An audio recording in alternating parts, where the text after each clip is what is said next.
So, please lang, pakiayos yung packaging para unintentional. Pero medyo naguluhan lang kasi ako ng naghahanap tayo ng best na multivitamins, food supplement na yan, di ba? Ako bilang moms, naging conscious naman ako sa i-intake ng anak ko. So,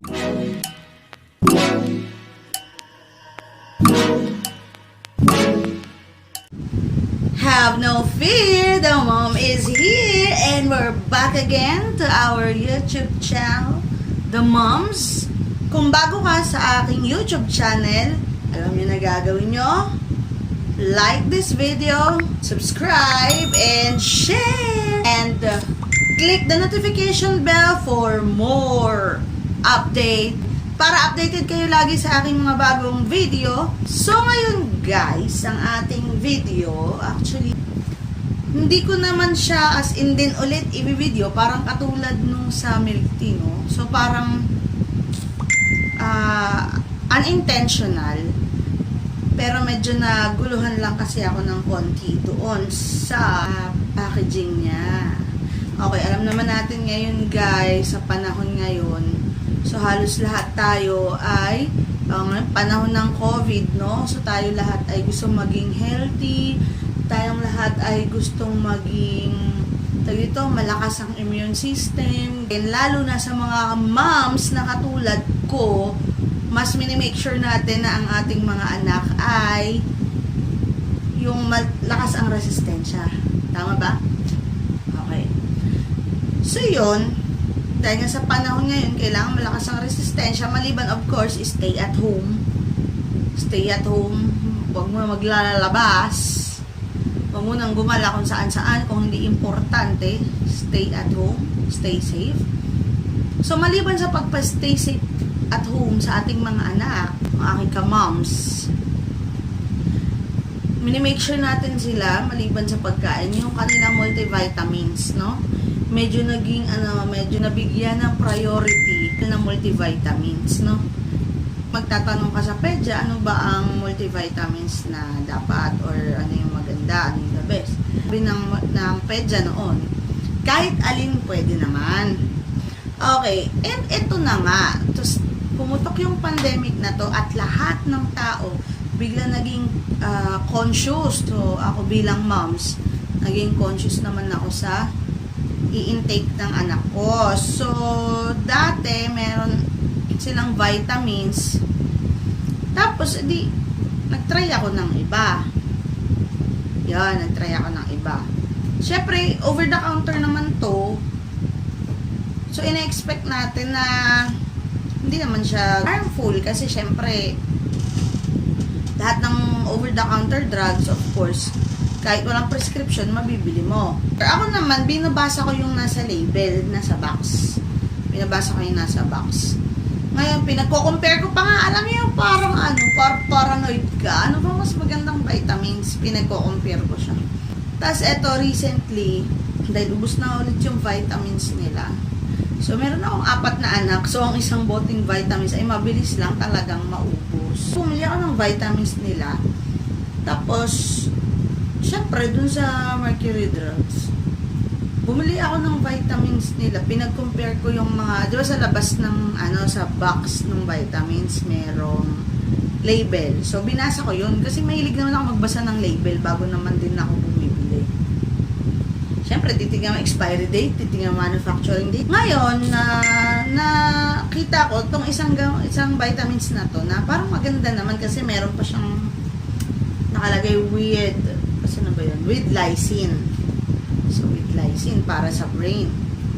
Ngayon, ito yung isa na caught ng attention ko. These words caught my attention and in the label. Nakalagay dito, it is recommended to take Pharmaton Kiddy before breakfast or lunch. So, Pharmaton Kiddy, yun yung inyong nasa labas, nasa box. Ito yung nabasa ko nung bumili ako sa drugstore. So, ito yung nabasa ko. Ito yung iba sa mga label, sa mga packaging ng ibang vitamins or ng ibang multivitamins, na ibang food supplement. At ito na mga moms, syempre, pagdating sa bahay, binuklat ko naman yung loob kasi binabasa ko rin yung loob. 'Di ba? May ganito yan sa loob. Yung mga multivitamins yan, may ganito sa loob ng packaging. O yan, Parmaton Kiddie. Binasa ko lahat. So, parehas ng nakalagay na content. Yan, parehas lahat. Maliban doon sa nakalagay sa box na. Yon, dito naman, the syrup should be taken with breakfast or lunch. So, dito nakalagay, na-confuse ako. Na-confuse ako, ano ba ang susundin natin? KD Parmaton, alin ba ang susundin? Siyempre sa panahon nyo, hindi ka basta-basta makapuntang pedya. At itong vitamins nyo naman ay over the counter. So, bilang kami mga moms ay susunod lang sa nakasulat sa recommendation nyo, di ba? Kaya recommended. So, dalawa to. Tapos, alam nyo ba, alam kong branded tong Parmaton eh. Maliban sa mas mahal siya kaysa sa iba.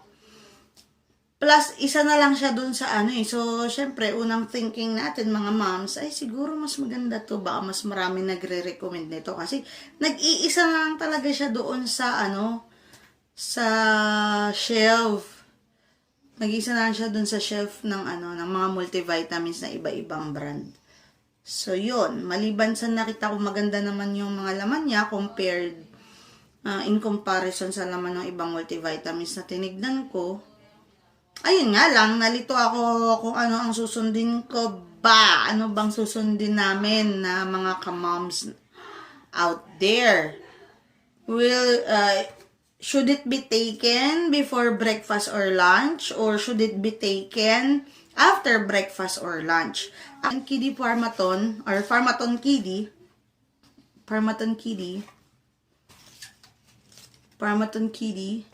ano po ba ang dapat?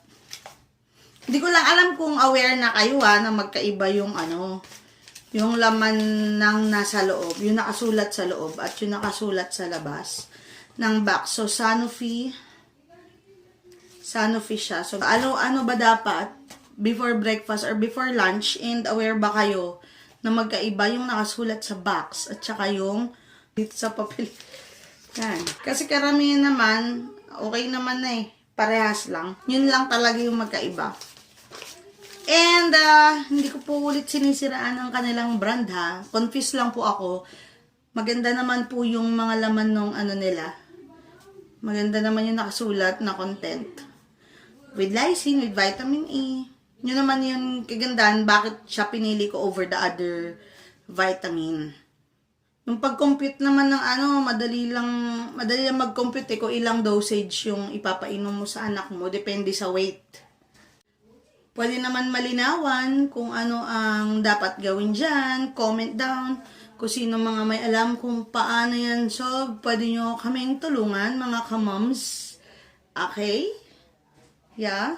Ayun na. So, ayun na nga mga ka-moms. So, please lang, Parmaton Kiddie, pakiayos yung packaging para sa amin na mga nagbabasa lang ng label.